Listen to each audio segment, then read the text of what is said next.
Bueno, hola, muy buenas tardes, bienvenidos, bienvenidas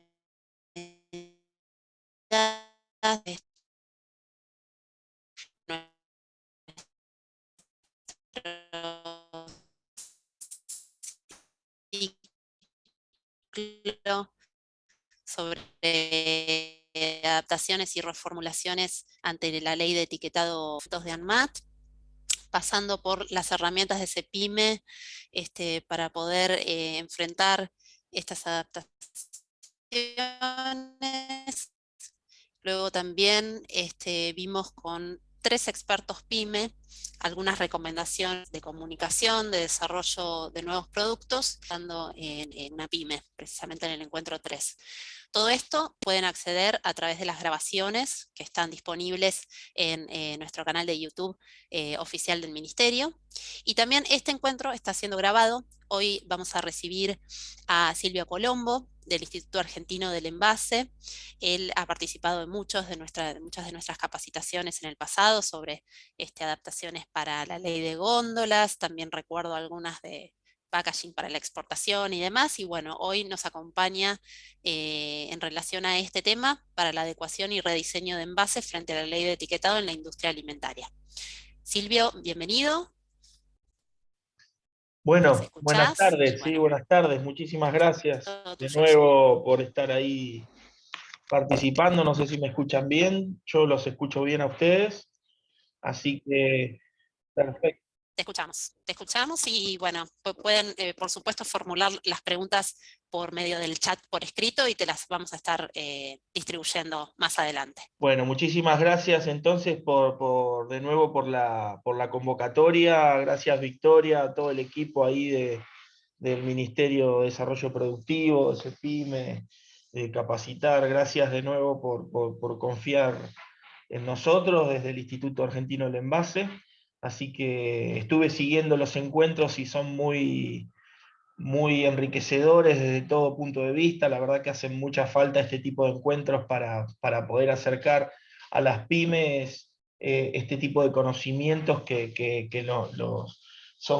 entran mucho en detalle acerca de cuestiones regulatorias, de cuestiones técnicas, de cuestiones de comercialización. Así que vamos a tratar ahora de dar un punto de vista desde el punto de vista de los envases y embalajes, tratar de hacer interiorizarnos en el tema de los envases y embalaje, que es una de las industrias más apasionantes que tenemos en la Argentina. Así que yo voy a compartir mi presentación y vos me vas a indicar que esté todo correcto y seguramente vamos a dejar algún espacio para preguntas hacia el final. Eh, Espero que lo estén viendo bien. Mi presentación se está compartiendo bien. Perfecto, Silvio.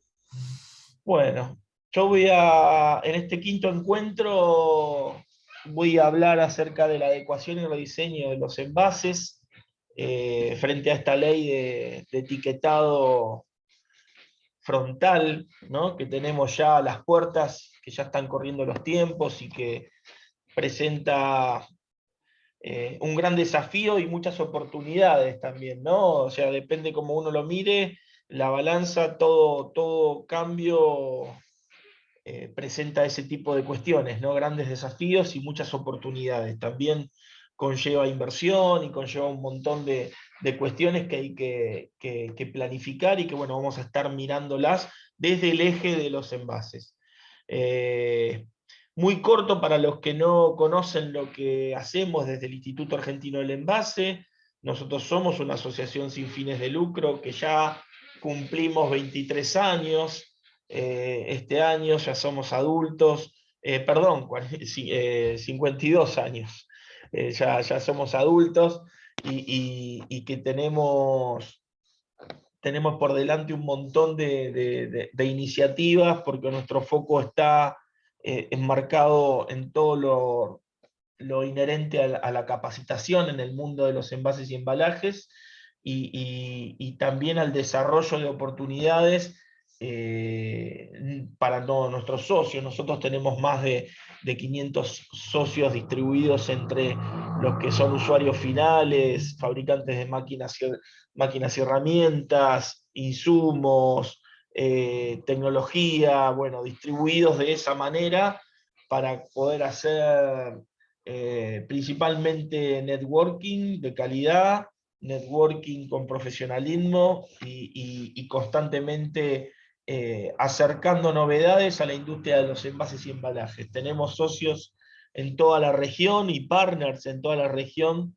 que son instituciones de similar envergadura, en Chile, en Colombia, en Brasil, en México, y tenemos una oferta de capacitación única a nivel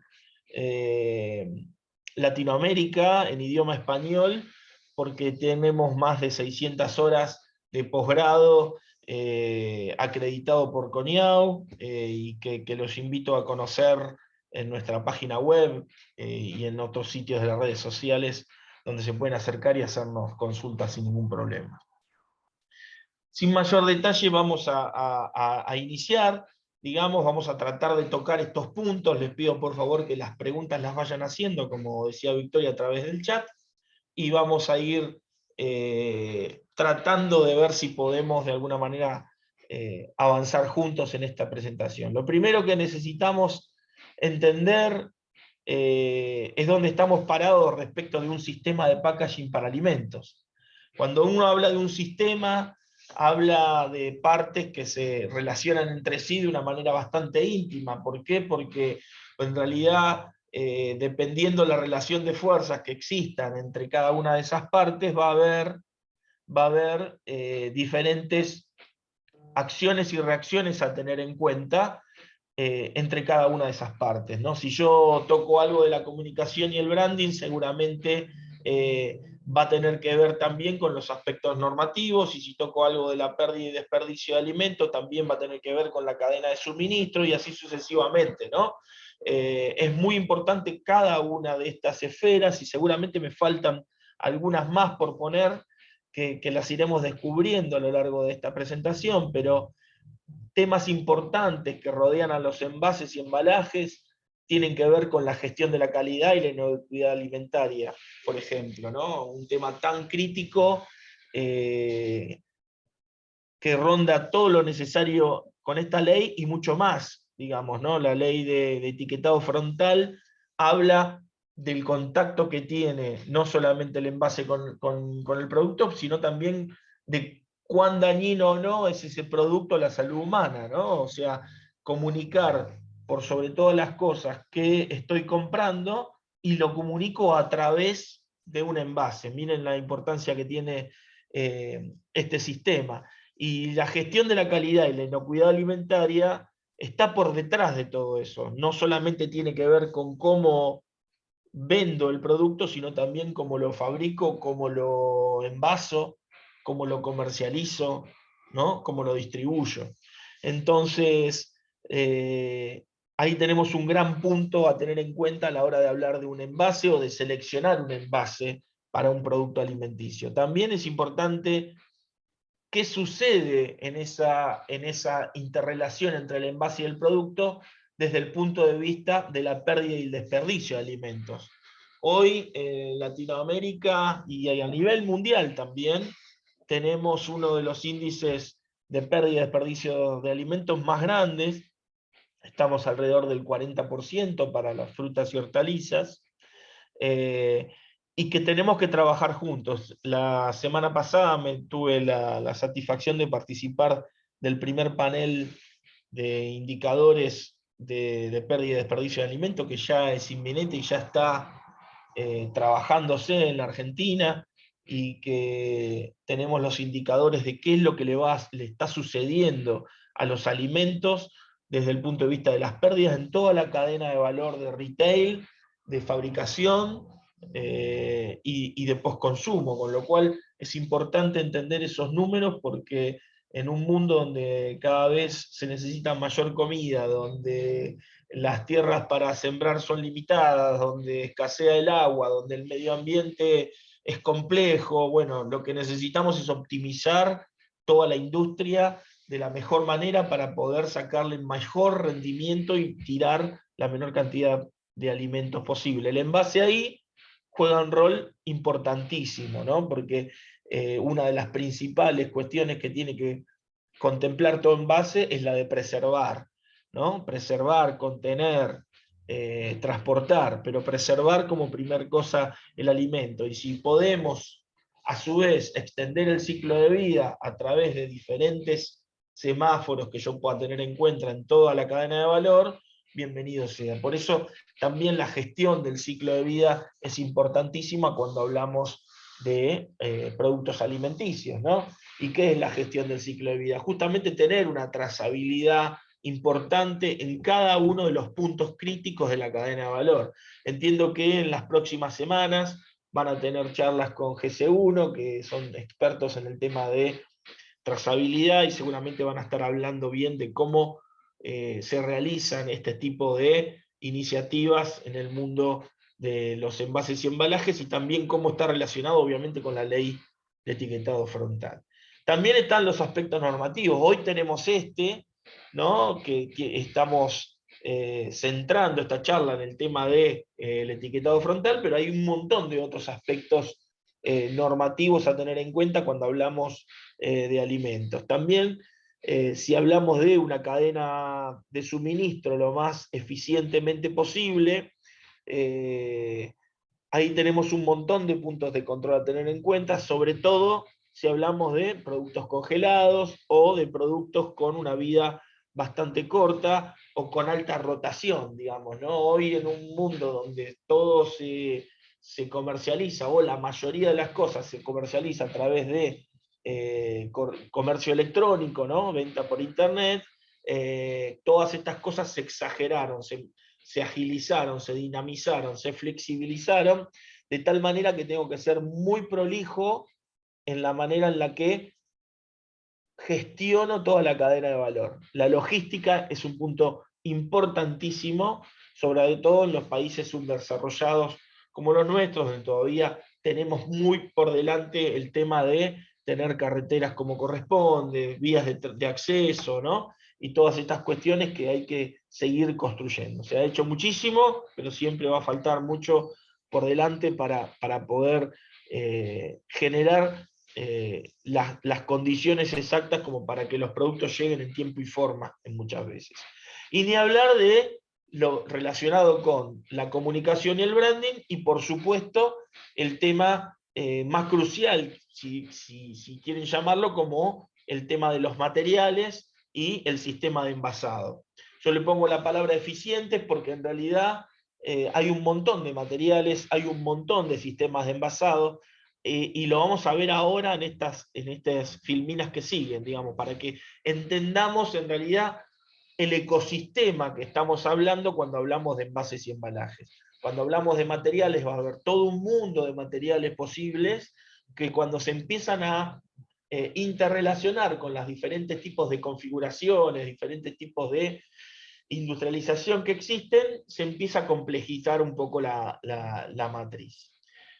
Bueno, bien, esto es el sistema de envases y embalajes, digamos, no es solamente soplar y hacer botellas como se suele decir, sino que es algo que realmente en cada uno de estos puntos hay un nodo que está en común y que son los costos, ¿no?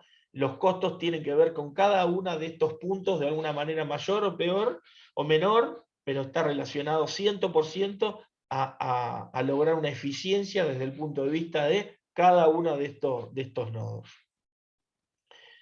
Si me voy a la definición de envase o sistema de envase, me voy a encontrar como que dentro de este ecosistema tengo que cumplir con varias cuestiones a la hora de dimensionar un envase para alimentos. Y esto es casi como un juego, ¿no? Donde se pierden y se ganan algunos parámetros o algunas cuestiones. En este sentido, yo voy a diseñar el envase o el sistema de envase producto en función de lo que sea la mejor condición para extender el ciclo de vida de ese producto, ¿no? Y eso va a entender si esa migración o esa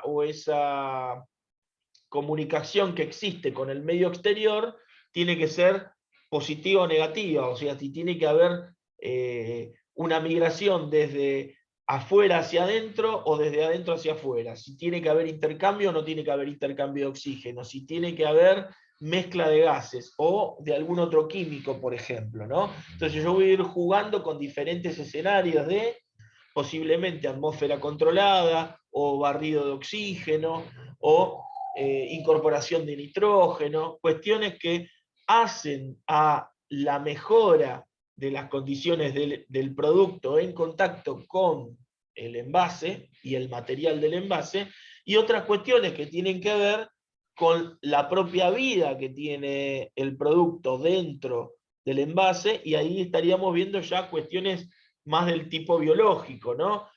Como por ejemplo contacto con insectos, contacto con humanos, cuestiones que tienen que ver con contaminación microbiana, y después tenemos otras cuestiones que ya están más relacionadas con el manipuleo en sí, dentro de la planta o fuera de la planta. Una vez que ese envase o ese sistema de envase o embalaje sale de nuestra fábrica y empieza a tomar contacto con otros sistemas que debo planificar desde el inicio, me empiecen a pasar cuestiones de mecánicas o cuestiones físicas, ¿no? Cómo va a estar ese producto en contacto con la temperatura, cómo va a estar ese producto en contacto con los rayos ultravioletas, o cómo va a ser respecto del tránsito si hablamos de cuestiones de vibración, de golpes o impacto, o por ejemplo cuestiones que tienen que ver con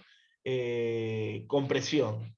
Entonces, cuando miro todo este escenario o este ecosistema alrededor del envase, es ahí donde tengo que empezar a tener en cuenta otros tipos de cuestiones que tienen que ver con volúmenes de producción, cuestiones que tienen que ver con manipuleo de la línea, y empezamos a hablar del ecosistema de los envases y embalajes para alimentos.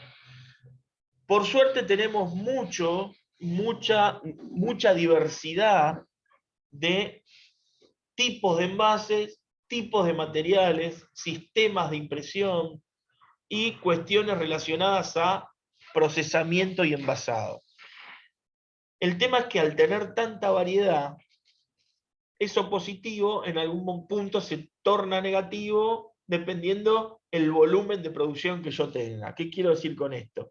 Que también al tener tanta variedad es alto el desconocimiento que se suele tener acerca de todo este mundo tecnológico. Vamos a tratar ahora de hacer un paneo muy por arriba para que se entienda de lo que estamos hablando, y yo los invito a cualquiera que tenga cualquier duda, cualquier cosa, lo podamos ver con mayor detalle posteriormente.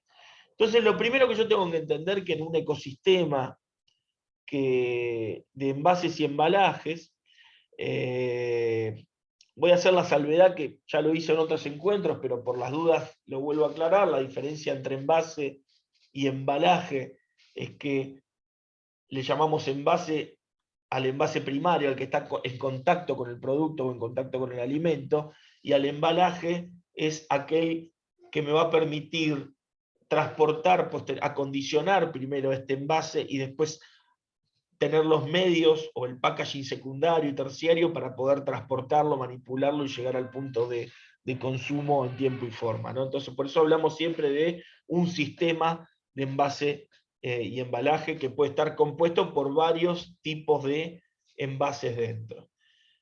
Por eso es importante entender que cuando yo planeo este sistema, tengo que necesariamente hablar de materiales, hablar de estructura, hablar de funcionalidades, hablar de arte o decoración, ¿no? Sistemas de arte o decoración, hablar de procesos de manufactura dentro de la planta y hablar de comercialización y logística en sí. Cuando tengo estos grandes campos y empiezo a hablar de cada uno de ellos, el primero que se me aparece es, digo, ok, bien, tengo un determinado producto, voy a hablar de un campo de material. Cuando hablo de un campo de material, nos va a estar faltando cierta especificidad, ¿no? Que ahora va a venir y lo vamos a seguir abriendo esto. Pero los primeros campos de materiales que tengo que entender son los poliméricos, los celulósicos, obviamente los cerámicos y los metálicos, ¿no? Como grandes campos de materiales que están en el orden de lo más estandarizado para envases y embalajes en el término de alimentos. Ahora, si hablo de especificidades, tengo que hablar de materiales del tipo plástico, cartón, cartulina, papel. Ya ven que dentro de los celulósicos ya lo tengo que abrir bastante más. Si bien en poliméricos decir solamente plástico es una generalidad bastante grande, digamos, pero porque hay un montón de polímeros dentro, ¿no? de los plásticos, polietileno, PVC, polipropileno, policarbonato, poliestireno, polietileno de baja, polietileno de alta, bueno, y así puedo seguir bastante más, y si empiezo con sus mezclas, hablamos de los materiales compuestos. Ahora, si hablo de celulósicos, también hablamos de cartón corrugado o cartón simple, hablamos de cartulina, ¿no? Y donde las diferencias, los tipos de gramajes o qué tipo de coteado o terminación tiene. Hablamos de papeles, hablamos de envases de vidrio, hablamos de hojalata, aluminio, y aluminio también en todas sus formas, porque aluminio puedo hablar también de diferentes tipos de aluminio y de diferentes tipos de contextura o de estructura, que es lo que viene un poco después. Porque si ahora empiezo a mezclar estos materiales con estructuras de envase, yo lo que quiero que me entiendan es que se empieza a complicar un poquito más la cosa. Lo importante es entender que dentro del mundo estructural de un envase tengo como tres grandes grupos, ¿no? Los envases rígidos, los envases semirrígidos y los envases flexibles, digamos. Creo que no hay duda entre lo rígido y lo flexible, y en el medio está lo semirrígido, que generalmente son mezclas entre un envase preformado y un flexible, ¿no? Que no tiene la contextura de un envase rígido y tampoco tiene la contextura de un envase flexible, básicamente. Ahí tenemos el mundo de los termoformados, que en muchas ocasiones son envases que son semirrígidos. Y que también son muy, muy importantes a la hora de envasar, sobre todo alimentos. Si hablamos de funciones, cuando hablamos de funciones, es qué funcionalidad va a tener este envase por mi producto alimenticio, se me empiezan a cruzar un montón de funciones. Funciones que tienen que ver con generar una barrera, ¿no? Una barrera parecidas a las que vimos antes, ¿no? Barreras relacionadas físicas, a químicas, ¿no? De diferente índole. La función del manipuleo del transporte también es una función importante. Yo puedo dimensionar un envase para determinadas funciones, una o varias. Puedo obtener un envase de barrera que a la vez esté pensado para manipular y transportar de una manera eficiente, un envase que simplemente sea la contención de un determinado producto para protegerlo, un envase que simplemente me haga la comunicación, ¿no? y que me potencie la comunicación de ese producto desde el punto de vista de la comercialización. Pero también tengo envases que toman decisiones, como digo yo, que son los envases activos y los envases inteligentes, ¿no? Esas dos clases de envases que se suman recientemente, hace unos años, al mundo de las funcionalidades de los envases, básicamente interactúan constantemente con los productos que están dentro, ¿no? Los envases activos actúan directamente con mejorar los ciclos de vida de los productos, la extensión de vida de los alimentos, ¿no? A partir de el contacto con determinados materiales se puede mejorar la extensión de vida de un producto, y si el envase además es inteligente, más allá de ser activo, el envase me va a estar transmitiendo en tiempo real la trazabilidad de ese producto, ¿no? Y entender qué sucede a través de ciertos semáforos por cambio de color, ¿no? O por RFID, o por QR, ¿no? Me va a estar indicando en qué situación se encuentra el producto contenido a través de diferentes tipos de sistemas. Entonces, las funcionalidades también se pueden aplicar a diferentes estructuras y también se pueden aplicar a diferentes materiales. Y así es como vamos complejizando un poquito más la cosa. Ahora bien, si hablamos a su vez de decoración, ¿no? Cuando hablamos de decoración, hablamos de diferentes sistemas de decoración o impresión. Tengo muchos sistemas, acá hay algunos, y que aplican de mejor o de menor manera a diferentes materiales, estructuras y funcionalidades. Por ejemplo, hueco grabado, serigrafía, flexografía, offset o la digital, que es una de las tecnologías más nuevas, hoy ya no tan nueva, eh, existió hace muchos años la tecnología digital, lo que pasa es que hoy está tomando gran importancia porque se está llevando a volúmenes más grandes, ¿no? Se está seriando de una manera muchísimo más importante que antes. Entonces, tengo también esa posibilidad de tener diferentes tipos de decoraciones, de diferentes tipos de tecnología y por supuesto diferentes tipos de costo, que como dijimos al principio, el costo cruza todo este tipo de funcionalidades. Y ahora bien, cuando hablamos de procesos que antes fueron materiales, estructuras, funciones y decoraciones, tenemos que hablar de procesos relacionados con el envasado y con la preservación, ¿sí?, de ese alimento. Entonces, si hablamos de envasado, tenemos dos grandes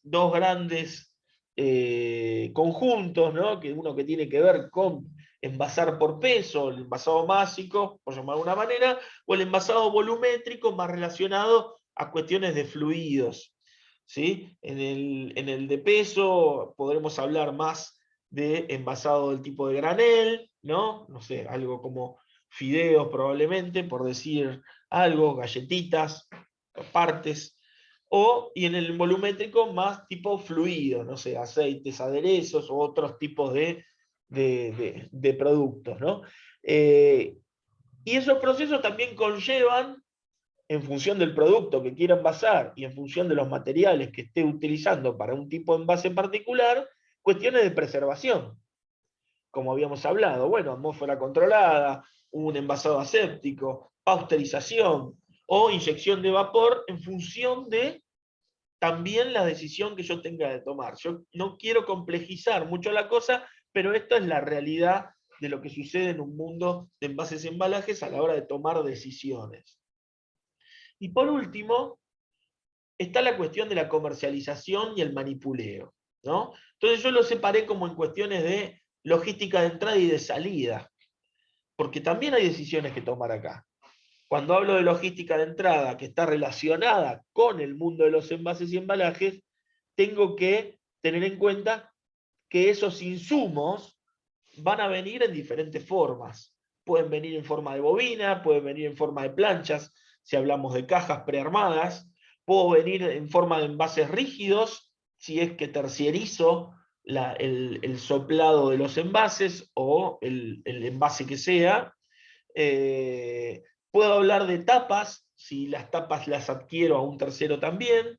Puedo hablar de pellets, si lo que compro es la materia prima y soplo in-house o soplo en la planta mía. Y puedo hablar de etiquetas, obviamente, o sistema de etiquetado, en función del tipo de etiqueta o decoración que yo esté usando. Y también, obviamente, de los pallets, cuando termino conformando la unidad de venta final, en el caso de que lo distribuya de esa manera. A su vez, la logística de salida también tiene que ser pensada de entrada y pensada para ver si el envase que estoy liberando es un envase de un solo uso o es un envase retornable. No es lo mismo desarrollar toda una estrategia de cadena de valor, de comunicación alrededor de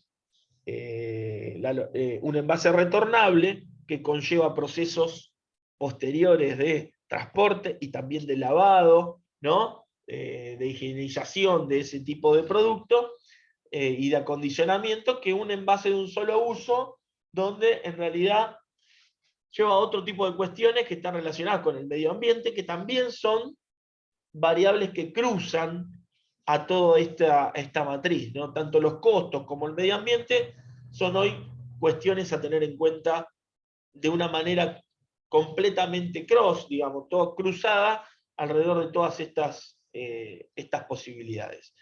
Y este sería un mapa bastante completo de un ecosistema de envases para alimentos. Si tengo que tomar un ejemplo de este mapa, podría tomar un camino cualquiera, ¿no? Y empezar a tomar alguna decisión y decir, bueno, voy a hablar de un envase polirérico que va a estar compuesto, puede ser un bicapa, tricapa de polímeros, ¿no? Puede llegar a ser polietileno EVOH, ¿no? O cualquier otra estructura, o un polietileno EVOH con aluminio, o puede ser un tetrapack, lo que sea, digamos, ¿no? Que tendría una mezcla de materiales. Voy a hacer un envase que va a ser flexible, en este caso, y que va a tener una barrera, o sea, de todas las funciones que estoy poniendo aquí, la principal, la más importante de ese envase es cumplir con una determinada barrera para que ese producto no se degrade o se degrade en muchísimo más tiempo del estimado si no tuviese este tipo de envase. Y también lo voy a decorar con un sistema de decoración flexográfico, lo voy a envasar por peso y voy a tener un proceso de pasteurización. Todo eso conlleva la gestión de bobinas, de planchas de cajas de cartón, de tapas, de palets, y a su vez ya defino que es un envase de un solo uso. ¿Sí? Esto lo estoy asumiendo aquí como un ejemplo, pero que son decisiones que me están marcando a mí el brief de diseño, el brief técnico de diseño que tengo que tener en cuenta a la hora de desarrollar un envase para alimentos, y que eso en cierto modo me va a condicionar toda la funcionalidad, estructura, decoración, estética de mi producto y por supuesto también los materiales y la logística. Si selecciono un envase de este estilo, es muy probable que llegue algo parecido a esto. O sea, yo elegí un envase y una marca por X, digamos, porque me pareció que corresponde a la selección que yo había hecho previamente en este juego que estamos haciendo acá. Entonces tengo un envase flexible, tengo una tapa con un pico rígido, tengo un bicapa, tengo un proceso de pasteurización, tengo un llenado de determinada manera. Bueno, seleccioné este envase para este ecosistema con esta criticidad. Pero también podría haber seleccionado un montón de otras posibilidades jugando con esta matriz y viendo la variable costo y a dónde apunto con el negocio. ¿Sí? Acá van a ver envases de todo tipo, tamaño, color, tecnología y sistemas de impresión, y que se van a comportar de manera diferente en función de todos los parámetros que estuvimos viendo, porque acá tengo desde sistemas bag-in-box hasta flexibles convencionales, hasta bolsas de 3 kilos, hasta sachets de dosis de monodosis, ¿sí? O hasta termoformados, latas de hojalata, o envases de vidrio, envases plásticos upside down, ¿no? Hasta porciones para, para comedores, ¿no? Entonces tengo un montón de posibilidades desde el punto de vista del envase que yo podría cumplir simplemente poniendo los puntos en la matriz donde corresponde y haciendo obviamente un análisis de costo y haciendo un análisis de ciclo de vida también. Entonces me pareció bueno entenderlo para que se vea cómo un producto de determinada manera se puede ver en todo su portfolio, cómo afecta y cómo impacta en los diferentes campos. Ahora, yendo a la ley de etiquetado y cómo esto afecta a varias cuestiones relacionadas con los envases y embalajes, yo voy a hacer algunos extractos de la ley 27.642 de promoción a la alimentación saludable, algunos extractos que están relacionados con la parte de los envases. No me voy a a detener en cuestiones que tienen que ver con los productos y sus componentes nutricionales, porque entiendo que todo eso ya lo han visto con los disertantes que estuvieron antes en otras oportunidades, gente del ANMAT, del INAL, pero sí me parece que hay ciertas definiciones que tenemos que tener en cuenta y que tienen que ver con que apuntamos a tener un rotulado nutricional, que tenemos que tener también un espacio para la publicidad y la promoción dentro del envase, que tenemos que tener identificada una cara principal, que es una de las preguntas que solían hacer en otros encuentros, determinar cuál es la cara principal, cómo se dimensiona, de qué estamos hablando, si tengo que tener en cuenta todo el envase o solamente el sector del etiquetado, entender si esa cara principal cómo afecta en las proporciones de los sellos, entender también que hay dos tipos de codificación que tengo que tener en cuenta. Unos son los sellos de advertencia que van a representar cada sello un exceso de ciertas cuestiones, que ahora vamos a ver más adelante. Y por otro lado tengo un espacio reservado para ciertas leyendas precautorias que si los productos que estamos vendiendo nosotros o desarrollando nosotros necesitan de tener este tipo de leyendas porque contienen edulcorantes o contienen cafeína, van a tener que tener un espacio adicional para un rectángulo que hay que agregar. A la complejidad que les venía contando anteriormente respecto de muchos condicionamientos tecnológicos para poder hacer que el producto llegue en tiempo y forma a los domicilios de los consumidores y que preserve de la mejor manera la mayor cantidad de tiempo posible o vida, se le agrega este tema de la normativa, que yo lo presento también como un tema de oportunidades y desafíos, digamos, ¿no?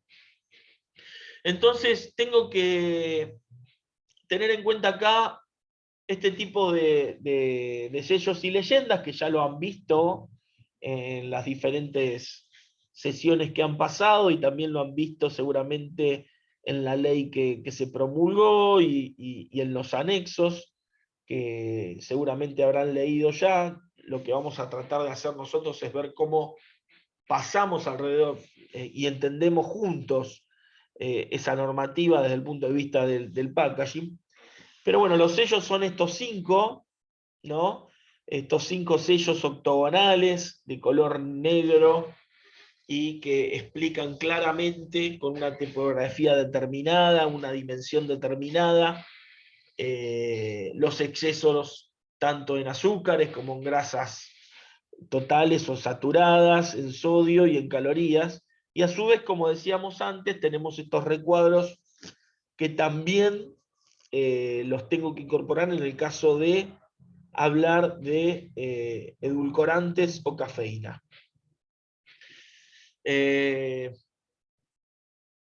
Como les decía, el octógono para Argentina es de este tipo, ¿sí? Tenemos que claramente identificar dentro de los envases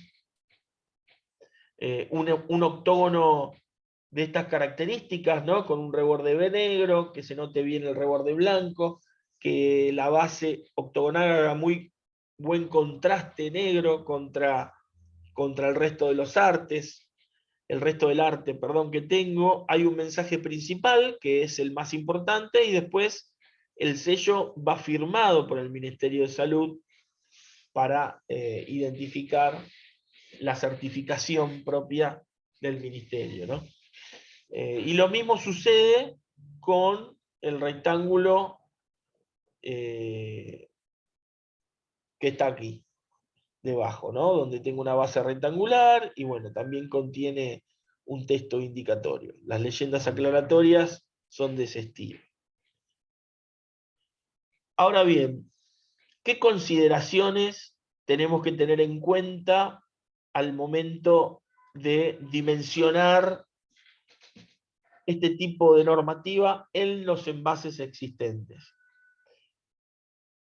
Y acá es donde aparece la palabra adecuación, y cómo voy a adecuar de la mejor manera mis envases existentes, la gráfica existente, a esta nueva normativa.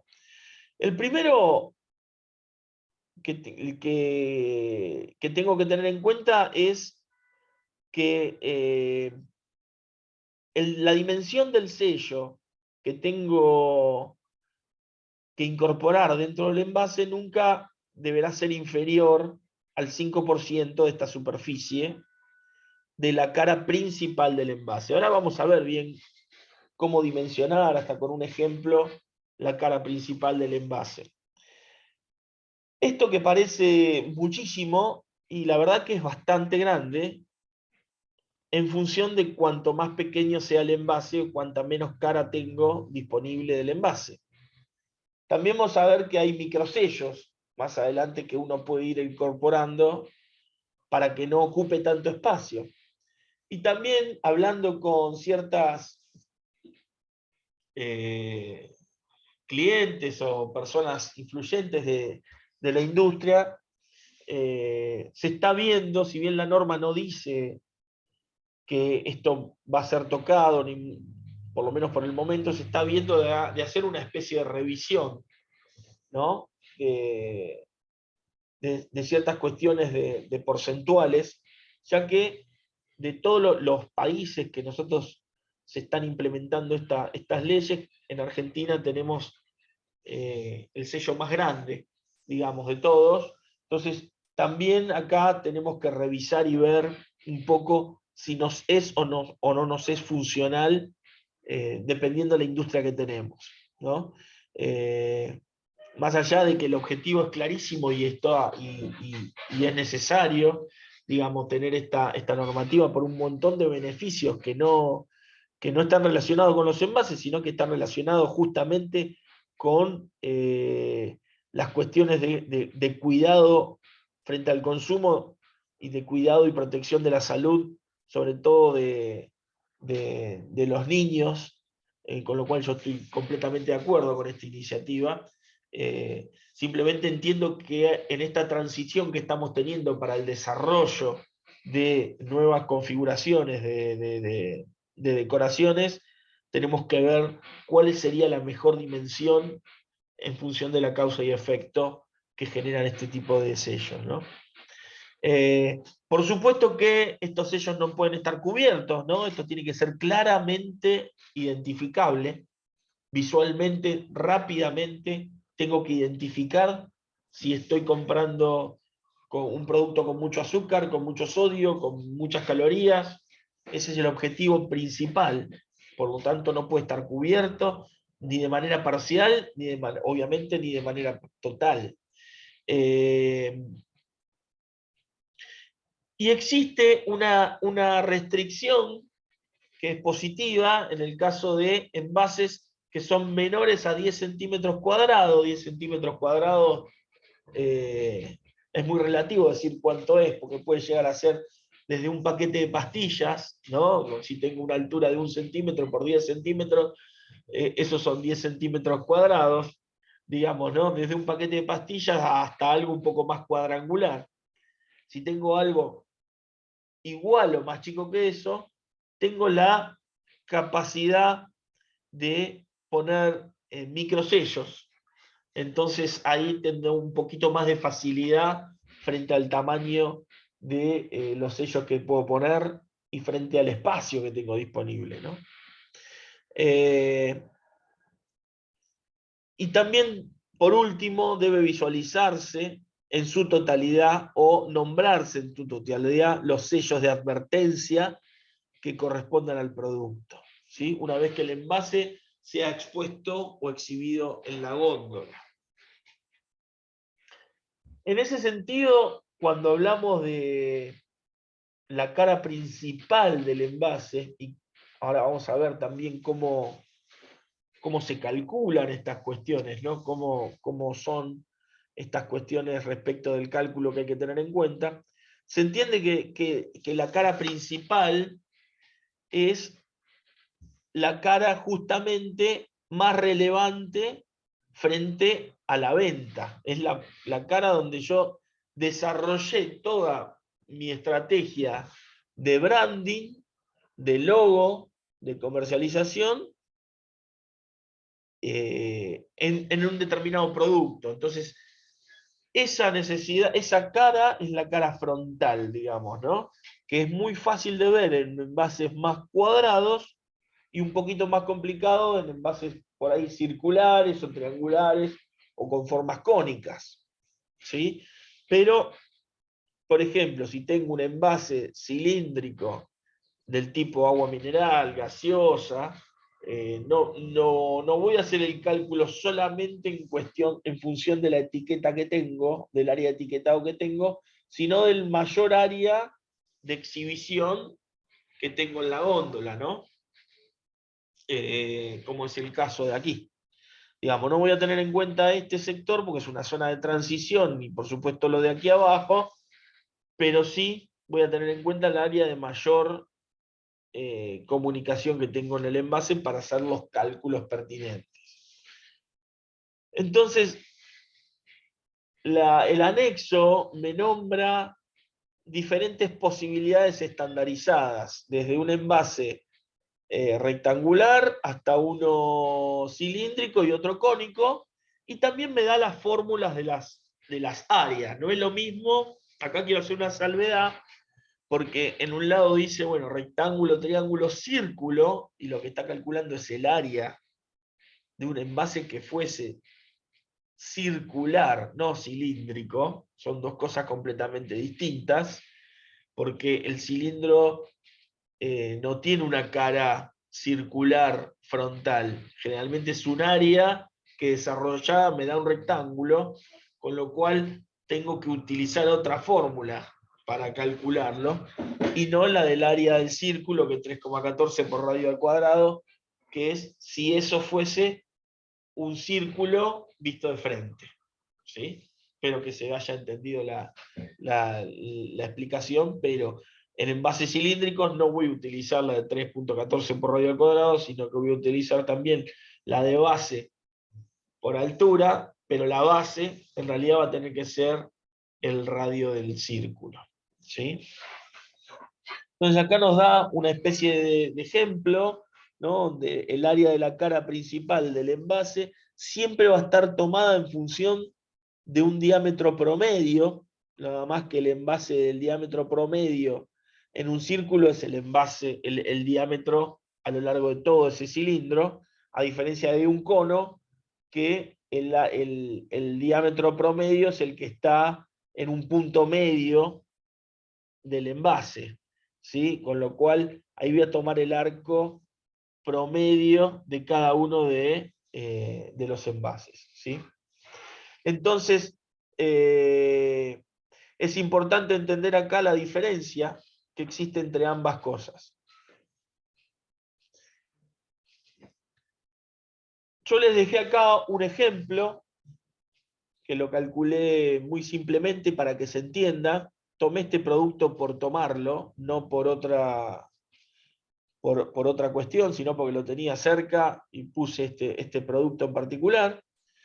Lo medí y el área frontal me da, en estos 8,8 centímetros por 9,5, me da 83,6 centímetros cuadrados.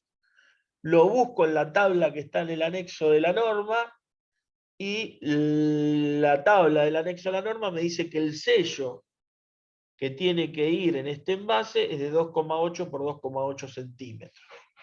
Como yo no sé qué tipo de composición tiene este producto, más allá de que es una salsa de tomate, voy a hacer el ejemplo con un solo sello y tampoco le voy a poner exceso en nada porque no corresponde a esta presentación, pero sí para que entiendan en términos de proporcionalidad, cuando hablamos de un sello, un único sello, en un producto de esta característica, estamos teniendo prácticamente una relación de 1/3 de la altura total del envase, porque estamos hablando de comparar casi 9 centímetros con casi 3 centímetros, ¿sí?, de sello. Entonces podemos decir que prácticamente un tercio de la altura del envase está orientada a la codificación de ese sello, ¿no?, a la ubicación de ese sello.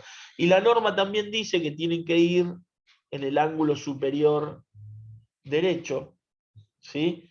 Y que también después, en función de la cantidad, ahora vamos a ver un poquito cómo es que se ubican. Pero el cálculo en este caso es bastante simple, digamos, ¿no? Calculo el frente por la altura, saco el área, lo busco en la tabla, me va a dar una dimensión de sello, y en función de esa dimensión de sello, yo no les puse en esta presentación cómo diseñar el sello, porque está todo explicado en la norma, con las alturas correspondientes, con los bordes correspondientes, y eso para la gente que hace el diseño gráfico, el diseño del arte, la tiene súper clara y lo va a saber entender muy rápidamente para poder diseñarlo sin ningún tipo de problema. Eso se diseña una sola vez y después se estandariza en función de los tamaños, se pueden tener preparadas sin ningún problema rápidamente por la gente interna de packaging o por un estudio externo sin ningún inconveniente. Entonces, para que lo tengan idea clara del ejemplo, me pareció importante ponerlo para que nos demos cuenta de lo que estamos hablando. Cuando son áreas menores a 10 centímetros cuadrados, ¿sí?, como decíamos antes, puede ser desde 1 centímetro a 1 por 10, que podría llegar a ser un poquito más chico que un paquete de pastillas, por llamarlo de alguna manera, usamos los microsellos, ¿no? Estos microsellos son 7, porque lo que van a considerar justamente es poner la cantidad de nutrientes que tenga, o de calorías que tenga en exceso ese producto, y se va a poner con estos microsellos, ¿no? Entonces, ubicando estos microsellos en envases muy pequeños, probablemente sea un poco más sencillo de visualizar o de incorporar gráficamente en la comunicación. Y también acá hay un cálculo que está hecho en función de la normativa. Todo esto lo van a encontrar en el anexo de la norma sin ningún problema, está disponible, se puede bajar para cada uno de los que lo quieran tener, sin problema. Y respecto de los productos que tienen más de un sello, hay diferentes tipos de posicionamientos que se pueden hacer. Yo puse acá simplemente 3 opciones, pero hay más, porque puede haber hasta 5, hasta 6, hasta 7 productos, e incluso si les sumo las notas aclaratorias, también voy a tener que tener en cuenta todos esos espacios. Lo importante es que todos los sellos tienen que ir juntos, no puede ir un sello en un lado, un sello en el otro, dispersos sobre la visual del envase, la decoración, sino que en realidad tienen que ir todos juntos con muchísima más densidad hacia la esquina superior derecha del envase.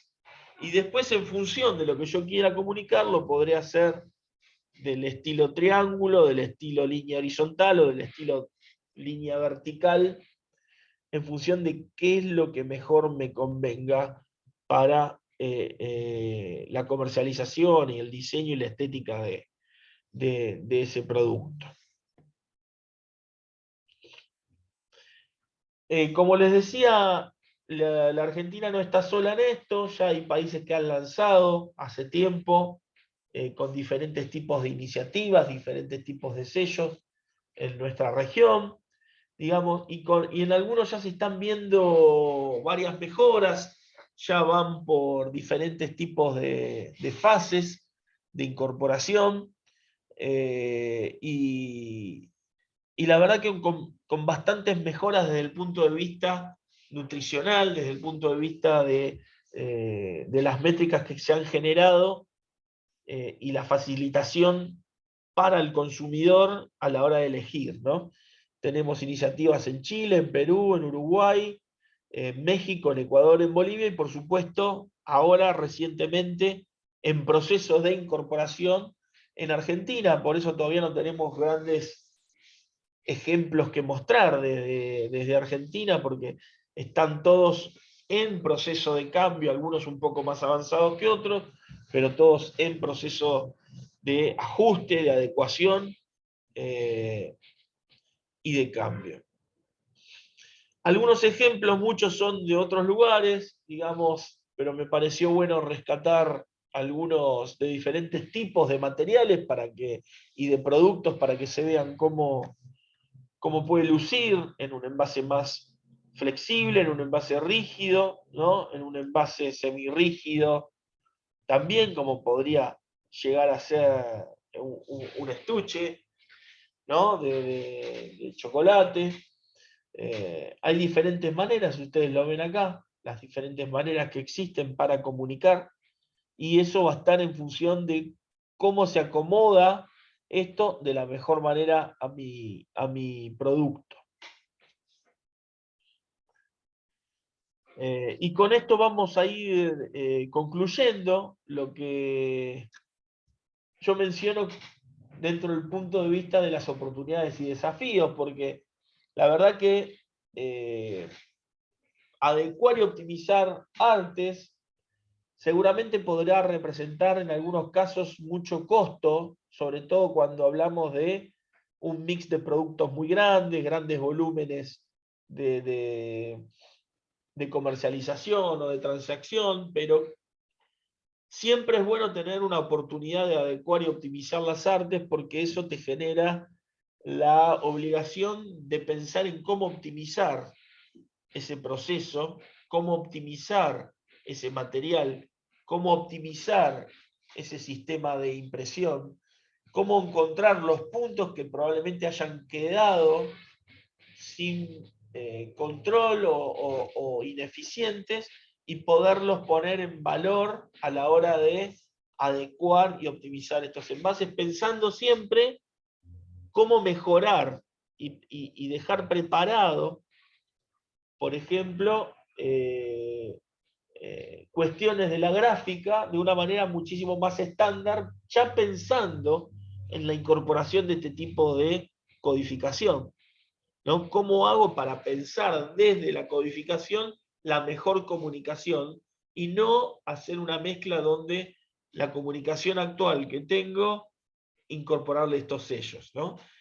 Te presenta esos desafíos y esas oportunidades. También te permite entender cómo estoy respecto a mi gestión de activos, ¿no? El asset management es importante porque cómo me impacta estos cambios desde el punto de vista de las matricerías, cómo me impacta desde el punto de vista de los cortantes, cómo me impacta desde el punto de vista de los moldes.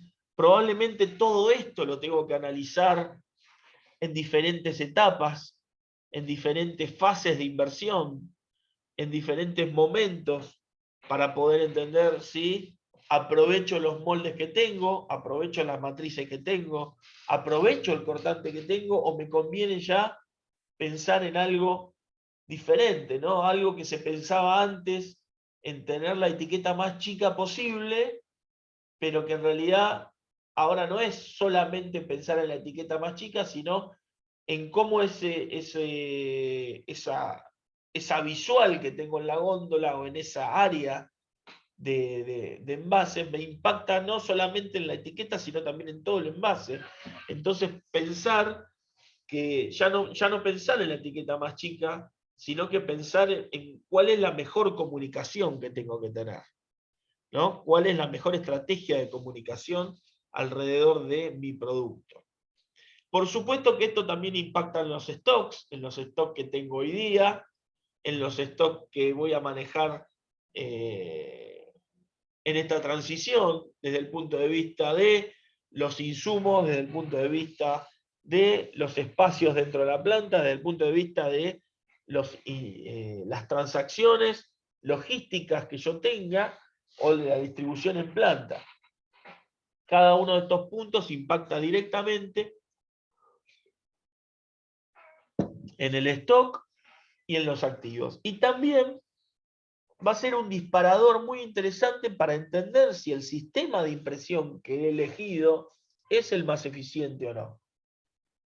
Porque como estamos hablando de que la normativa seguramente se va a estar reacomodando también en función de cómo se vaya el mercado desarrollando, cómo los grandes jugadores, los grandes players de la industria de los alimentos también vayan moviendo su ficha y viendo cómo adecuar sus cuestiones, sus artes, y cómo las pymes van a tener que ser un poco los seguidores de esas cuestiones. También un sistema de impresión un poco más flexible me va a permitir tener mayor cintura. Probablemente al tener un volumen de menor envergadura que otros más grandes, sean un poco más costosos, pero también voy a tener un poder de reacción muchísimo más rápido que otros elefantes de la industria, que les va a costar un poco más hacer el cambio completo de toda la línea, ¿no? Y por supuesto, la dimensión del medio ambiente es importantísima y eh, eh, no menos importante, vale la redundancia, que nombrar, porque aquí hay una oportunidad también desde el punto de vista dimensional y hay una oportunidad también desde el punto de vista de los tipos de materiales que vaya a desarrollar. El medio ambiente llegó para quedarse, el manejo de materiales amigables con el medio ambiente, con el postconsumo, es algo que hoy en día tenemos que tener muy en cuenta a la hora de elaborar packaging y lanzarlo al mercado. En este sentido, me animo a mostrar simplemente este ejemplo para que se entienda cuando hablamos de que hay oportunidades y desafíos, cuando uno compara dos tipos de tecnología que llegaron para quedarse y que cada una es muy buena en un cierto escenario tecnológico, pero que también cuando existe un nuevo escenario que llega para romper el paradigma, que llega para poder poner en valor un montón de cuestiones que no estaban pensadas y que tienen que ver con la flexibilidad, con la rotación del producto, ¿no? Con el cambio rápido de decoración, con la prueba de mercado, ¿no? Con los prototipos y con cuestiones de salidas rápidas. Bueno, hay cuestiones que ofrece una tecnología que la otra no. Por ejemplo, en este caso, si comparo la impresión offset con la impresión digital, seguramente tengo que entender cantidades, tengo que entender calidad, tengo que entender plazos de entrega, de preparación de un montón de herramental y de pruebas que hay en un caso y en el otro no. Tengo que entender cómo implica esas pruebas en las variaciones de color.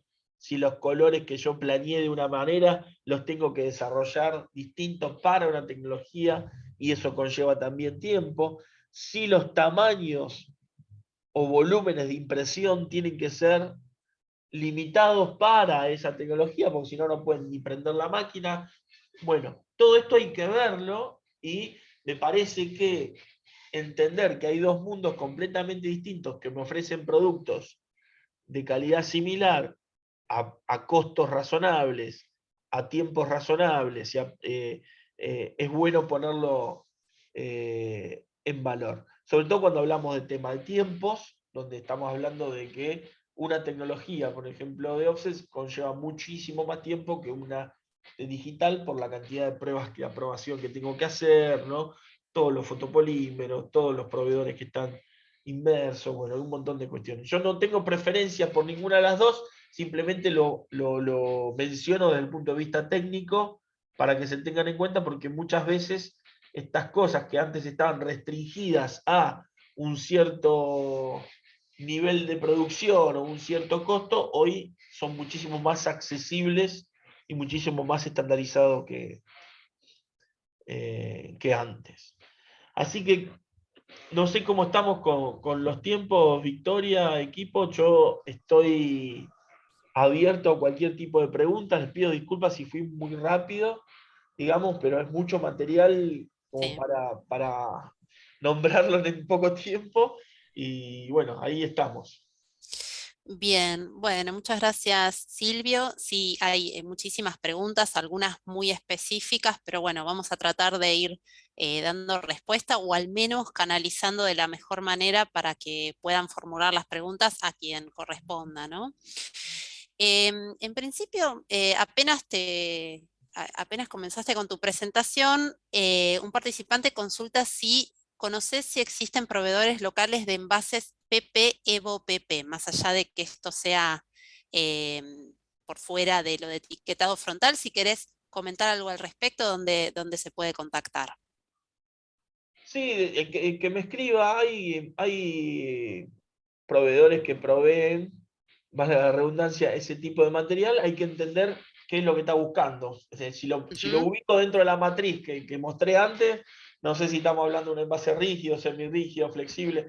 Entonces, existen diferentes tipos de materiales, seguramente está hablando de una lámina flexible y se puede sin ningún problema darle a algún proveedor que pueda ofrecer eso. Perfecto. Luego, bueno, también para desplazar, digamos, las preguntas que no son tan específicas, nos consultan esto de qué sistema y material de packaging es recomendable para exportar a Chile y Brasil.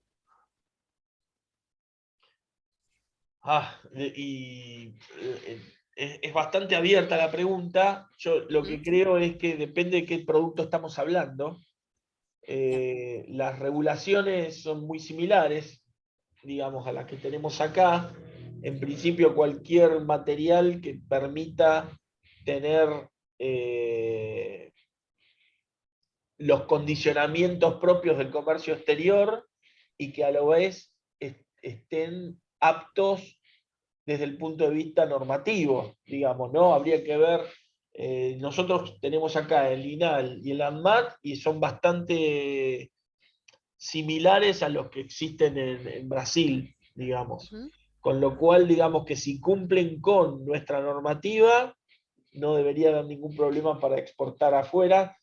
Si Bien. hablamos de envases, si hablamos de embalaje, recuerden que cada vez que hay que enviar un producto hacia afuera hay que fumigar el pallet y hay ciertas cuestiones que tienen que ver con propia en sí del embalaje, ¿no?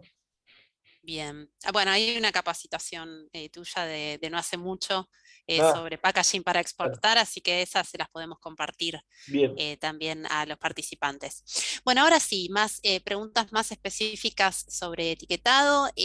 Nos consultan, ¿el tamaño de los sellos disminuye si son más de uno?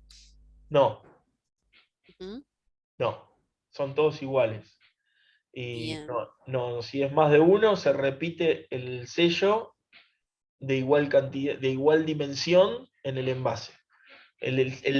Yo dimensiono el sello según el área del envase, como si fuese un sello con el ejemplo que yo hice, pero si yo a ese producto del ejemplo le tendría que haber puesto tres, tengo que poner tres sellos iguales.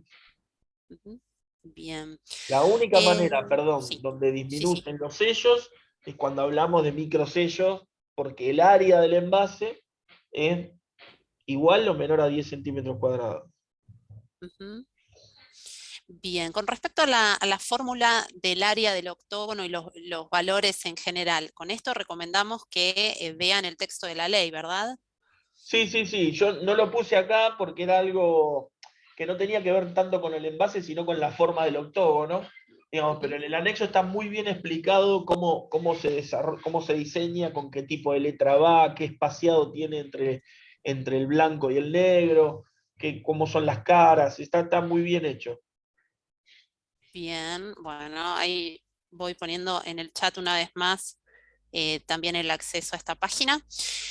Nos consultan esto varios. El tema de, ¿se pueden usar stickers? ¿Se pueden colocar stickers con los hexágonos en las etiquetas que tenemos en stock?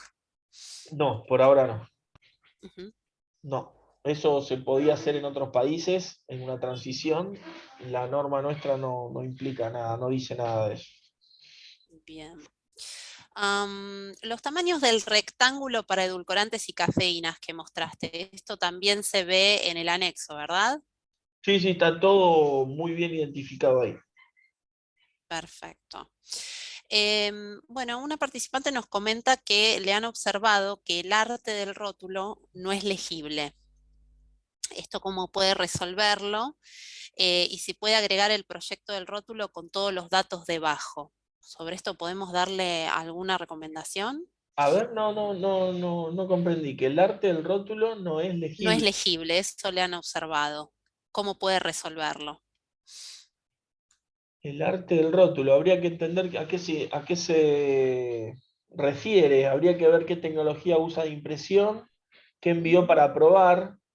Si, no estaría comprendiendo bien la pregunta. Si puede Bien. explicar un poquito mejor ahí a qué se refiere con el arte del rótulo, si el rótulo le llama todo el arte en particular que no es legible o solamente la parte de los sellos, pero ahí me parece que hay un tema de calidad de impresión y de tamaños. Ujú. Bien. Sobre esto, bueno, ¿qué organismo va a dar el OK a la aplicación en líneas generales? Y el ANMAT. El ANMAT. Así es. Bueno, después hay varias preguntas sobre esto de la determinación de la cara principal del envase. Entonces, nos preguntan, si la cara principal del envase queda casi completa con sello, ¿puedo usar un tamaño menor de sello? Yo creo que no podés. La respuesta es que no. Pero yo creo que ahí hay que buscar la mejor relación entre lo que tengo actualmente. Por eso hablé de oportunidades y desafíos, porque hay dos maneras de verlo esto. Puedo mirarlo desde un punto de vista bastante negativo, decir no puedo hacer absolutamente nada, el arte que tengo es este y ya no ingreso, no puedo meter más información, o puedo adecuar el arte que tengo de la mejor manera para que esto que tengo que poner, este diseño que tengo que poner de sellos, quede estéticamente bien.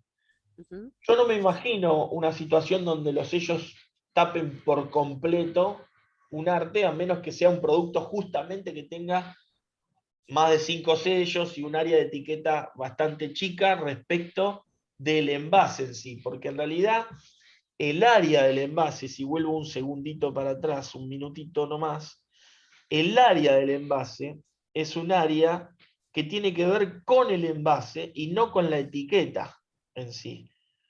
¿Se entiende? Entonces, no debería pasar eso.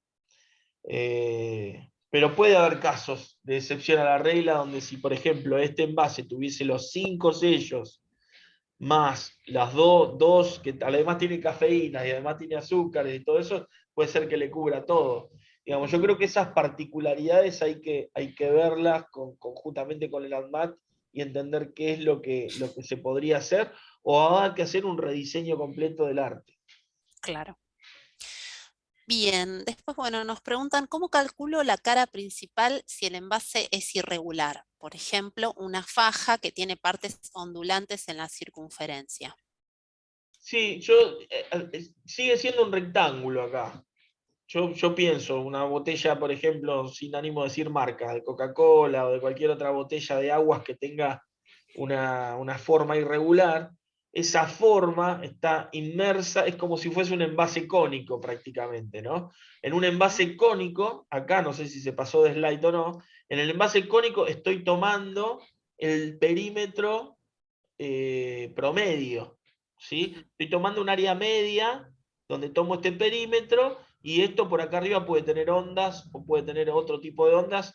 Entonces voy a tomar ese perímetro en el lugar que mejor me convenga y que mejor aplique a la ley, digamos, ¿no? O sea que dentro de la irregularidad, no nos olvidemos que es un envase que generalmente tiene que tener 2 puntos de contacto para poder ser transportado, que generalmente corresponde a una cierta figura geométrica, y que en función de esos diámetros o perímetros nominales tengo que sacar el cálculo. Si esto lo puedo explicar bien en el ANMAT, yo creo que no debería haber problemas. Bien, entonces también nos consultan en un envase cilíndrico, la altura a considerar es la altura del envase o botella o la altura de la etiqueta. No, por eso decía acá, con el ejemplo que mostré antes, a ver si lo puedo pasar. ¿Dónde está? ¿Por qué no pasa? Pac, pac. Acá. Fíjense que el área es un área proyectada, digamos, de la parte más importante del envase, más representativa, digamos. Dejo por fuera el domo, dejo por fuera la base, ¿no? Entonces hago un cálculo sobre esta área, que es la parte del cuerpo más importante o la cara principal visible al consumidor, digamos, como dice la norma. De todos modos, la norma no es tan clara como decir es esta área o es todo el envase en particular, ¿no? Fíjense que si yo tomara todo el envase, incluyendo la tapa, el pico, en realidad me tocaría un sello mucho más grande, porque tengo un área mucho más grande que tener. Entonces, mi recomendación es que tomen el área más representativa visualmente de venta, que es la cara que se vende del envase. De todos modos, frente a ese tipo de cuestiones muy particulares, yo haría la consulta a ANMAT para no mandarme a hacer ningún diseño de algo que, o sea, esto lo pueden aprobar antes de mandar a imprimir con el pliego, con los originales digitales, ¿no? Digamos, para que les indiquen bien cómo, si está bien lo que están haciendo. Perfecto, yo ahí vuelvo a poner en el chat el correo al que pueden dirigir esta clase de consultas, porque bueno, también hay muchas dudas sobre si aplico una etiqueta sobre la botella, la superficie de cálculo debería ser la de la etiqueta o la de la botella, bueno, ese tipo de Claro. cuestiones es muy importante que las puedan dirigir a sellos@anmat.gov.ar y les van a responder el punto exacto, ¿no? Que necesitan saber para el packaging en particular. Después, bueno, tomo algunas preguntas al azar. Les recuerdo que somos cerca de 700 conectados, así que bueno, fuimos tomando algunas preguntas. Otras, como siempre, les recomendamos esto de que las orienten a ANMAT, y otras, bueno, por supuesto le pueden escribir a Silvio por algún asesoramiento del Instituto Argentino del Envase. Nos preguntan, en el caso de un display de alfajores, ¿qué se tomaría como cara principal? ¿El frente, la tapa o ambos? Normalmente, cuando se exhibe el producto, la tapa se pliega y los sellos quedarían ocultos. Perdón, en un envase de alfajores dijiste. Un display de alfajores. Un display de alfajores, tomarías la cara de frente. Ujú. El frente del display, digamos. Es el frente del display, digamos, el que queda de frente, digamos. Si tu frente es la altura más pequeña del envase, digamos, o sea, la altura, en función de si el display está de manera horizontal, puesto sobre la góndola, ese es tu frente del envase, no la tapa. Ujú. Bien. Los sellos, usted lo que tiene que tener en cuenta siempre es que los sellos tienen que quedar a la vista. Eso es lo importante. Si en el display voy a tener una cara que posteriormente la oculto o la troquelo y la saco, ya no cumple la función de la ley de etiquetado frontal, digamos, ¿no? Que tiene que estar a la vista, no tiene que estar tapada, no tiene que ser oculta. Ujú. Antes hablábamos de botellas, en este caso nos preguntan sobre el caso de una bolsa cristal. En el caso de que el rótulo sea una etiqueta sobre una bolsa cristal, ¿se toma de referencia el tamaño de la bolsa o de la etiqueta? No, no, de la bolsa. De la bolsa. Mismo criterio que veíamos Área antes. rectangular, sí. Perfecto. Y también nos preguntan cómo se calcularía el tamaño del sello cuando la etiqueta ocupa solo una parte de la cara principal en un envase cilíndrico. Con la altura, así como calculamos, por ejemplo, una lata, si fuese una lata cilíndrica, tengo que calcular el perímetro del radio, no del diámetro, Ujú. ¿no?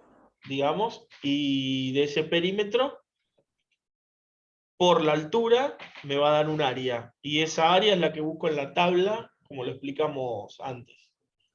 Bien. Bueno, nos preguntan también, bueno, sobre el caso de potes de helado, bolsas de harina, si llevan sellos, etcétera. Eso lo deben orientar directamente a sellos@mat.gov.ar, y también les recomendamos que lean el texto de la ley, porque en los productos exceptuados pueden llegar a responderse esta duda. Bueno, no tenemos más tiempo por el momento. Muchas gracias, Silvio, por la presentación. Si querés añadir algo más, alguna recomendación adicional para cerrar. No, hay muchas particularidades de envases, es como ahora, por eso empecé mostrando la diversidad y cantidad de posibilidades que existen, y es probable que muchas de las preguntas no se hayan podido responder justamente porque son muchas especificidades, en cierto modo. Pero lo que les quiero decir es que de última, nos contacten por separado y buscamos la manera de poder asesorarlos de una mejor manera, pero que el que toma la decisión final termina siendo el ANMAT, para ver que esto hay que ir haciéndolo un camino juntos con ellos, ¿no? Esa es la verdad. Así que cualquier duda que surja, la ley en ese sentido es bastante limitada, porque lo circunscribe a tres tipos de áreas, ¿no? Una rectangular, una circular y una cónica, y una triangular. Entonces, desde dentro de ese parámetro hay que buscar el mejor área nominal posible para poder cumplir con esta norma. Y va a haber casos excepcionales, que son los de las puntas, digamos, desde el envase más chiquito al envase más grande, que se castiga automáticamente. Así que nosotros estamos a disposición para poder ayudarlos en este camino de la mejor manera. Así que nada, Bien. quería agradecerte también a vos, Victoria, a todo el equipo y del ministerio, la oportunidad que nos dan para poder eh, comunicar todas estas cuestiones, y quedamos a disposición. Muchísimas gracias. Gracias, Silvio. Bueno, antes de despedirnos, simplemente recordarles que el próximo encuentro vamos a estar con GS1 Argentina, vamos a estar viendo temas de identificación que nos pueden servir en este momento, en esta adaptación de estos productos. Y en el último encuentro vamos a estar presenciando la exposición de expertos de INTI, que nos van a estar hablando con más profundidad sobre algunas reformulaciones a trabajar. También les queremos recordar que los expertos PYME pueden ser un camino para empezar a pensar estas adaptaciones. Recuerden lo que les propusimos en el encuentro pasado, de que nos puedan contactar también para acceder a una asistencia técnica por parte de expertos PYME, que son expertos en una variedad de temas, y que los pueden ayudar no solo en estos temas de packaging, sino también en otras cuestiones.